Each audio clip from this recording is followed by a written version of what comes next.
Hello students, आज का topic start करने से पहले आप मेरा जो पुराना लेक्चर मैंने डाला है यूट्यूब पे उसको ज़रूर देख लीजिएगा। आइए आज का टॉपिक स्टार्ट करते हैं। हमारा टॉपिक है आज का रोबोटिक्स एंड इट्स एप्लीकेशंस। इस लेक्चर में हम पढ़ेंगे डिग्री ऑफ फ्रीडम के बारे में, classification of robot, work space and envelope, different configurations and work spaces and applications of robots. सबसे पहले आ जाता है degree of freedom. Degree of freedom क्या होती है? Degree of freedom basic language में बोले तो किसी भी ऑब्जेक्ट की पोजीशन डिफाइन करने के लिए जो हमें मिनिमम वेरिएबल या पैरामीटर्स चाहिए उसको हम बोलते हैं डिग्री ऑफ फ्रीडम। या दूसरी भाषा में इसको बोल सकते हैं एक मैकेनिकल डिवाइस कितनी डायरेक्शन में मूव करेगा, उसको बोल सकते हैं डिग्री ऑफ फ्रीडम। डेफिनेशन देखते हैं। It is defined as the minimum number of independent parameter variable and coordinate needed to describe the system completely. Minimum number of independent parameter variable जो कि एक सिस्टम को कम्प्लीटली डिफाइन कर सकें। सबसे पहले कुछ इस नोट्स हैं। मैंने पुराना जो लेक्चर दिया था एक बार उसको देख लीजिएगा, उसमें डिग्री ऑफ फ्रीडम बताया अलग अलग जॉइंट्स की किस प्रकार के होते हैं। तो पहला नोट है हमारा, a point in 2D has 2 degree of freedom and 3D has 3 degree of freedom. इसको स्टार्ट करने से पहले मैं आपको कुछ बताना चाहूँगा। जैसे हमारा ये एक्सिस है, Y axis and X axis. हमारा कोई भी पॉइंट है, मान लेते हैं ये, इस पॉइंट की पोजीशन डिफाइन करने के लिए हमें 2 पैरामीटर की मिनिमम रिक्वायरमेंट है। एक है हमारा एक्स एंड एक है हमारा वाई। तो यहाँ पे हमारे कितने इंडिपेंडेंट वेरिएबल चाहिए? हमको 2। तो 2D में इसलिए हमारी डिग्री ऑफ फ्रीडम हो गई 2। This is for a point, not for a body. अब आ जाता है हमारा 3D। 3D में हमारा क्या आ जाता है? एक जेड एक्सिस एक्स्ट्रा आ जाती है। जेड एक्सिस में किसी पॉइंट के पोजीशन डिफाइन करने के लिए हमें पैरामीटर कितने चाहिए? 3, एक्स, वाई एंड जेड। अगर ये तीनों पॉइंट हो हमारे पास तो हम इसकी पोजीशन बता सकते हैं इस पॉइंट की। फिर अगर हम एक 3D रिजिड बॉडी लें, 3 डायमेंशनल रिजिड बॉडी, इसको डिस्क्राइब करने के लिए जैसे ये डायग्राम दिया हुआ है एक पिक्चर के साथ, हमारी ये बॉडी है क्यूब, ये कितनी पोजीशंस में मूव कर सकता है? एक्स एक्सिस में मूव कर सकता है, ये वाई एक्सिस में ऊपर नीचे मूव कर सकता है एंड जेड एक्सिस में मूव कर सकता है। 3 तो हमारी इसकी होगी ट्रांसलेटली। सेकेंडली ये एक्स एक्सिस के अबाउट रोटेट कर सकता है, वाई एक्सिस के अबाउट रोटेट कर सकता है एंड जेड एक्सिस के अबाउट रोटेट कर सकता है। ये रोटेशन इसकी क्लॉकवाइज भी हो सकती है, एंटी क्लॉकवाइज भी हो सकती है, इसमें दिखाया गया है एरोस से। तो इसकी कितनी डिग्री ऑफ फ्रीडम हो गई हमारी? 6। फिर आ जाते हैं हमारे स्पेशल मैनिपुलेटर। मैनिपुलेटर क्या होता है? ऐसा रोबोट जिसका बेस फिक्स हो। तो हमारा जो स्पेशल मैनिपुलेटर होता है ये आज के टाइम में इंडस्ट्रीज में बहुत जगह यूज़ हो रहा है एंड जितनी मिनिमम रिक्वायरमेंट है वो है 6 डिग्री ऑफ फ्रीडम एक स्पेशल मैनिपुलेटर के लिए। जैसे हमारा ये रोबोट क्या है? लिंक से बना हुआ है, 1 लिंक, 2 लिंक, 3 लिंक, 4 लिंक। तो जो रोबोट सीरीज़ में लिंक से जुड़ करके बनता है उसको हम बोलते हैं स्पेशल मैनिपुलेटर। फिर आता है हमारा प्लेनर मैनिपुलेटर। प्लेनर के लिए हमारी कितनी होनी चाहिए? 3 degree of freedom. Planar manipulator का ये फोटो दिखाई गई है, ये इसका एक बेस है एंड ये एक बेस है, देन ये आपस में जुड़े हुए हैं। 3D मैनिपुलेटर हमारा 2D में काम करता है। नेक्स्ट टॉपिक पे चलते हैं हम।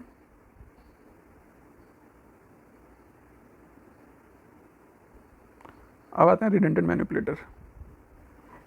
ये स्पेशल टाइप ऑफ मैनिपुलेटर होते हैं। इनमें क्या होता है? हमारा डिग्री ऑफ फ्रीडम 6 या 6 से ज़्यादा हो। Secondly planar manipulator with more than 3 degree of freedom. तो हम उन केसेस को क्या बोलेंगे? रिडंडेंट मैनिपुलेटर, यानी कि हमारी जो मूवमेंट है वो ज़्यादा है उसमें। जब हमारी डिग्री ऑफ फ्रीडम 6 से अबव होती है तो हम उसको मोबिलिटी टर्म से बोलते हैं, डिफाइन करते हैं। Mobility, MOBILITY, mobility. तो किसी भी ऑब्जेक्ट की अगर 6 डिग्री ऑफ फ्रीडम से ऊपर है तो हम उसको बोलेंगे उसकी मोबिलिटी, यानी कि 7 मोबिलिटी है, 8 मोबिलिटी है। तो एक एग्जांपल मैं बताता हूँ आपको। एक ऐसी पोजीशन है, जैसे ये पोजीशन बना है हमारी, इस पोजीशन पे वेल्डिंग होनी है। हमारा ये लोकेशन है जहाँ पे नॉर्मल ह्यूमन बीइंग या फिर किसी कम डिग्री ऑफ फ्रीडम वाले रोबोट को जाना मुश्किल है। तो हम क्या करेंगे?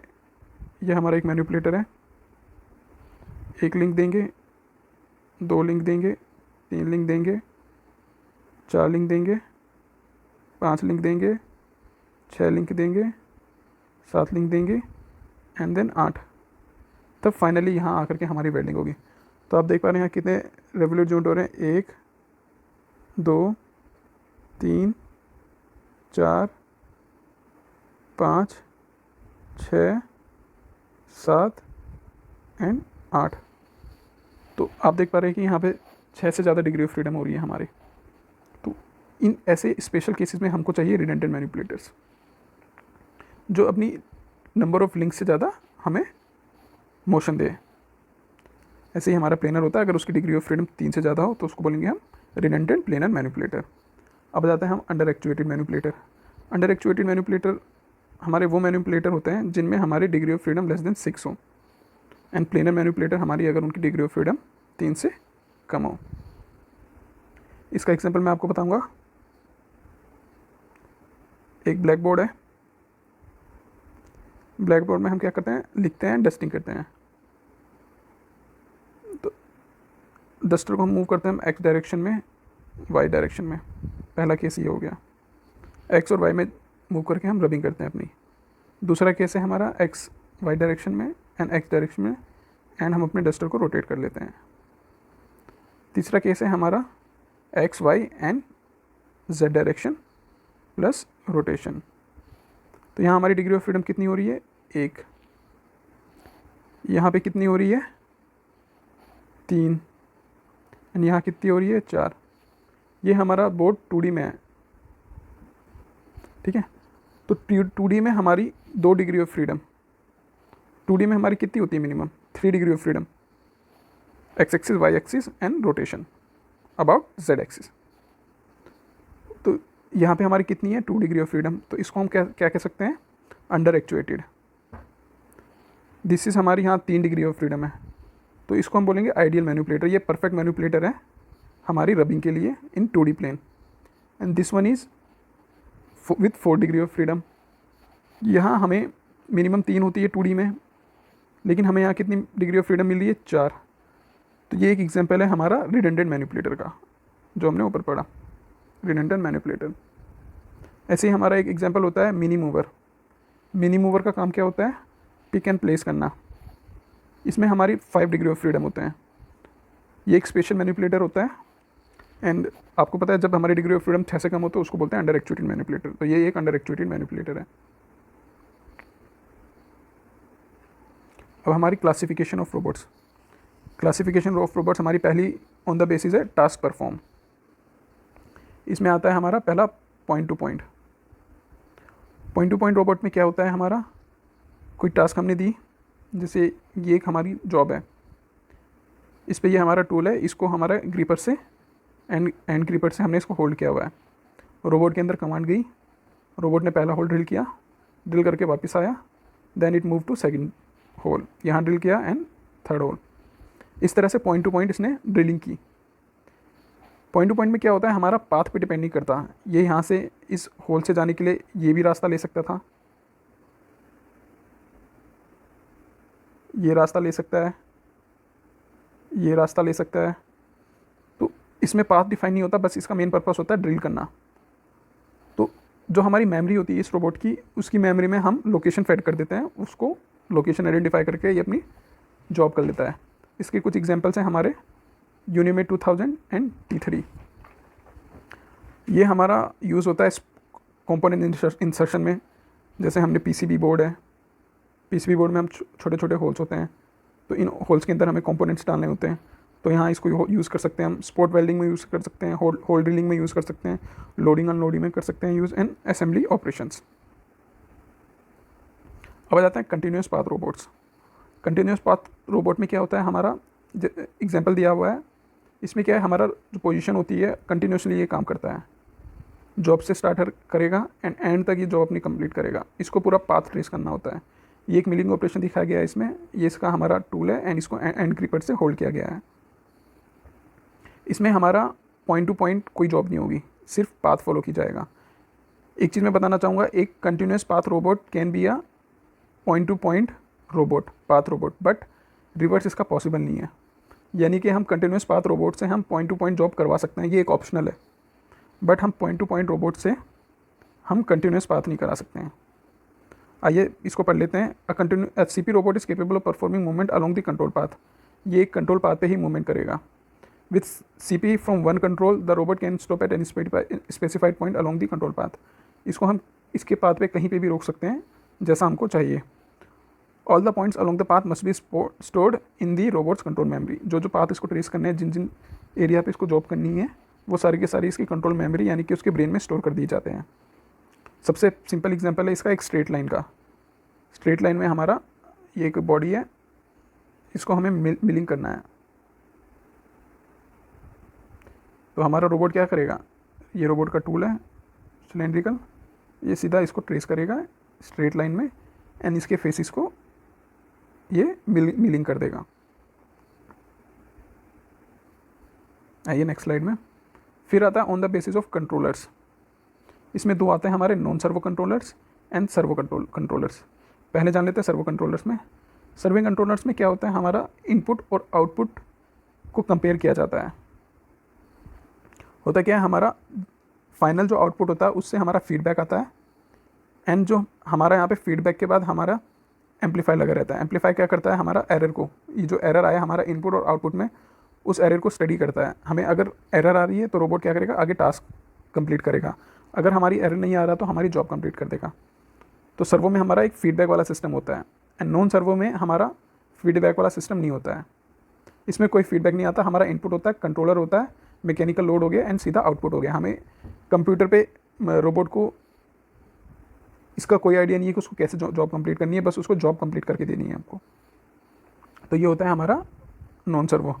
जब हमें पता है कि हमारा एरर हमारा नहीं डिफाइन हो रही है, सेकेंडली हमारा आउटपुट भी कंपेयर नहीं हो रहा है इनपुट से, कैसे हमने उसको कमांड दी है, तो ये जो रोबोट होते हैं less accurate and less expensive होते हैं। वहीं हमारे सर्वो कंट्रोल रोबोट जिनमें हमारा फीडबैक कंपेयर किया जाता है वो हमारे more accurate and more expensive होते हैं। नॉन सर्वो कंट्रोल रोबोट्स के कुछ एग्जांपल्स हैं, जैसे Seiko PN100 and servo control robot के हैं यूनिमेट 2000 and Puma and T3। Puma का फुल फॉर्म मैंने आपको बताया था, programmable universal machine for assembly. Next चलते हैं हम classification of robots based on configuration या कोऑर्डिनेट सिस्टम। ये हमारा एक कार्टेशियन कोऑर्डिनेट वाला सिस्टम है, रोबोट है, जिसमें हमारे 3 एक्सिस हैं, एक्स, वाई एंड जेड। इसमें हमारे तीनों जॉइंट है जो वो है प्रिज्मेटिक और स्लाइडिंग जॉइंट्स। ये हमारा प्रिज्मेटिक और स्लाइडिंग, ये हमारा प्रिज्मेटिक एंड ये भी हमारा प्रिज्मेटिक। प्रिज्मेटिक स्लाइडिंग जॉइंट्स के बारे में मैंने आपको लास्ट लेक्चर में बताया था, वो एक बार आप देख लीजिएगा, उसमें क्लियर हो जाएगा। तो ये काफ़ी रिजिड और एक्यूरेट होते हैं। ये यूज़ होते हैं हमारे pick and place type of operations, जैसे सामान को पैक किया, फिर पोजीशन पे रखा, फिर दोबारा सामान पैक किया, फिर पोजीशन पे रखा, फिर उसको उतारा। तो पिक एंड प्लेस के लिए हमारी इस तरह के रोबोट्स यूज होते हैं। इसका एग्जांपल है IBM RS-1 सिग्मा रोबोट्स। इनमें हमारा सिर्फ लीनियर मूवमेंट होता है अलोंग दी 3 डिफरेंट एक्सिस। इसको हम बोलते हैं SSS रोबोट और PPP रोबोट अरेंजमेंट।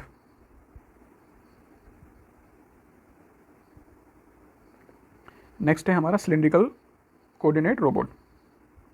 इस रोबोट में क्या है, हमारा हॉरिजॉन्टल डायरेक्शन में मूवमेंट है, वर्टिकल डायरेक्शन में मूवमेंट है एंड हमारी ट्विस्टिंग मूवमेंट है बेस में, यानी कि ये ऐसे रोटेट कर सकता है एंड ऊपर नीचे मूव कर सकता है एंड लेफ्ट राइट ऐसे मूव कर सकता है। इसमें होता क्या है, हमारा 2 लीनियर एंड 1 रोटरी। लीनियर हमारी एक ये हो गई प्रिज्मेटिक और स्लाइडिंग, ये हमारी प्रिज्मेटिक और स्लाइडिंग एंड ये हमारी हो गई रोटरी। तो इस अरेंजमेंट को हम बोलते हैं TPP and TSS। Prismatic and sliding joint दोनों सेम होते हैं, ये मैंने लास्ट लेक्चर में आपको बताया था, फिर से मैं बता देता हूँ। ये हमारा यूज़ होता है handling parts objects in manufacturing, सामान को उठाने में, उनको हैंडल करने में मैन्युफैक्चरिंग प्रोसेस के दौरान। अगर कोई चीज़ हमारी ऑब्जेक्ट बेस पे पड़ी हुई है यानी कि ग्राउंड में पड़ी है, तो इस रोबोट को उसको पिक करने में बहुत प्रॉब्लम आएगी। प्रॉब्लम इसलिए आएगा क्योंकि ये इसकी मैक्सिमम वर्टिकल मूवमेंट हो सकती है एंड मिनिमम हमारी जो वर्टिकल मूवमेंट है वो यहाँ है, यहाँ तक है। सिमिलरली हमारी जो हॉरिजॉन्टल मूवमेंट मिनिमम है वो यहाँ तक है। तो हमारा ऑब्जेक्ट पड़ा है बेस में, तो आप देख सकते हैं कि ये इतना ही नीचे तक जा सकता है, इसके बाद ये नीचे मूव नहीं करेगा। तो पिक ऑब्जेक्ट्स को फ्लोर में उठाने के लिए बहुत प्रॉब्लम होती है, इसलिए इसकी पुअर डायनेमिक परफॉर्मेंस होती है। ये हर तरफ लोड नहीं लगा सकता, हर तरफ ऑब्जेक्ट पिक नहीं कर सकता है। इसका एक एग्जांपल है वर्टसट्रन 600। ये एक इसकी फ़ोटो दी गई है, इस तरह का ये रोबोट होता है।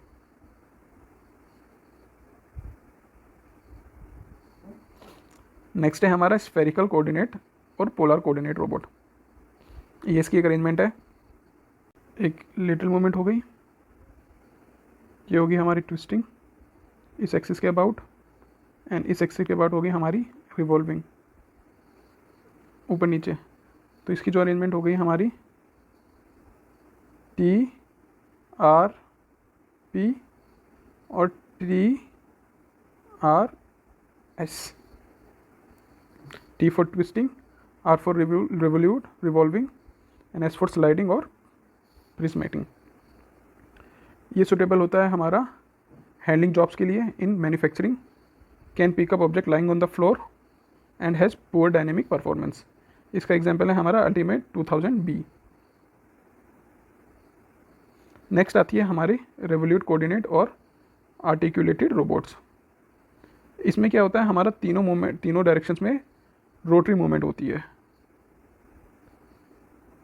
ये वाला लिंक रोटेट करेगा, ये बेस ट्विस्टिंग वाला रोटेट करेगा, एंड दिस वन रोटेट करेगा। तो इस अरेंजमेंट को हम बोलते हैं T for twisting, R for rotating और revolute, and R for revolute, TRR arrangement इसको बोलते हैं हम। ये सुटेबल होता है हैंडलिंग जॉब्स के लिए इन मैन्युफैक्चरिंग सिस्टम, काफ़ी रिजिड एंड एक्यूरेट होता है, एंड इसका एग्जांपल है T3 एंड प्यूमा। ये तीनों जो जॉइंट्स हैं मेरे चारों जो रोबोटिक्स की अरेंजमेंट है, polar, cylindrical, Cartesian and revolute, उनमें कंपैरिजन बताए गए हैं, कौन कौन से उनमें जॉइंट्स होते हैं, कैसा इन्वेलप अभी हम आगे वाले लेक्चर्स में पढ़ेंगे, उसके एडवांटेजेस क्या है, उसकी डिसएडवांटेजेस क्या है, एंड एप्लीकेशंस क्या हैं। इसको एक बार आप लोग देख लीजिएगा और अपने नोट्स बना लीजिएगा। आगे बढ़ते हैं, सिमिलर कंटिन्यूएशन में है ये, उसकी कंपैरिजंस अलग अलग टाइप्स ऑफ रोबोट के। अब आते हैं हमारी classification of robots on the basis of mobility levels, कितना हमारा रोबोट मूव कर सकता है। ठीक है, पहला है हमारा रोबोट विथ फिक्स बेस, इनको हम बोलते हैं मैनिपुलेटर्स। ये मैंने आपको पहले भी बताया है।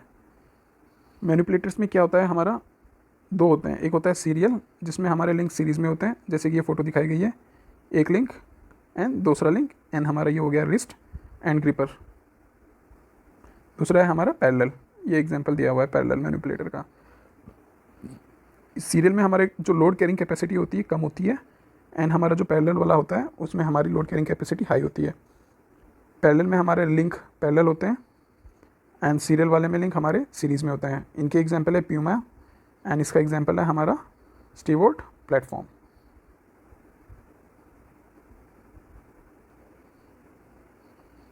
फिर आता है हमारे on the basis of mobility mobile robots. Mobile robots हमारे तीन होते हैं, व्हील रोबोट्स, ट्रैक्टर रोबोट्स और मल्टीलैग रोबोट्स। व्हील रोबोट्स होते हैं जिनमें रोबोट्स में व्हील होता है। ट्रैक रोबोट्स जैसे आपने देखे होंगे, टैंक के नीचे हमारे ट्रैकर्स लगे होते हैं, चेन टाइप अरेंजमेंट होती है, ये होते हैं हमारे ट्रैक। एंड फिर आते हैं हमारे मल्टीलैग रोबोट्स, 2 या 3 लैग या उससे ज़्यादा लैग हमारे हो जिनमें, उनको बोलते हैं मल्टीलैग। जैसे स्पाइडर हो गया, स्पाइडर के फॉर्म के जो रोबोट्स हैं वो होते हैं मल्टीलैग रोबोट्स। व्हील रोबोट हमारे स्मूथ पाथ में यूज़ होते हैं, मल्टीलैग रोबोट हमारे रफ पाथ में होते हैं, एंड जो नॉर्मल इंटरमीडिएट पाथ होता है, ना ज़्यादा रफ ना ज़्यादा स्मूथ, वहाँ पे हम करते हैं ट्रैक रोबोट का इस्तेमाल। ये एग्जांपल दिए हुए, ये हमारा लेग रोबोट है, देख पा रहे हैं आप इसके 1 2 3 4, एंड ये हमारा है व्हील रोबोट, इसमें व्हील्स हैं 1 2 3 4, 4 व्हील्स, ये इसका प्लेटफॉर्म है एंड ये इसका प्लेटफॉर्म है। फिर हमारा एक टॉपिक आता है वर्क स्पेस और envelope of a robot. Work space क्या होता है? Work space is defined as the envelope और space within which a robot can manipulate the end of the wrist, या फिर इसको हम बोल सकते हैं मैनिपुलेटर की वॉल्यूम, जो हमारा रोबोट है कितने वॉल्यूम में काम कर सकता है, कितने एरिया तक वो काम करने में सक्षम है, इसको बोलते हैं हम वर्क एनवेलप। ये हमारे 2 प्रकार की होती है, एक होती है डेक्स्ट्रस, एक होती है हमारी रीचेबल।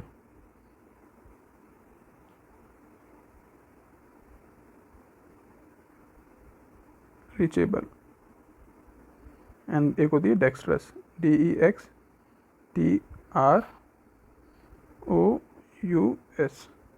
एक्चुअली मेरे पास जो पेन है वो मेरा ख़राब हो गया है, इसलिए मैं ऐसा बेकार लिखा जा रहा है, तो सॉरी फॉर दिस।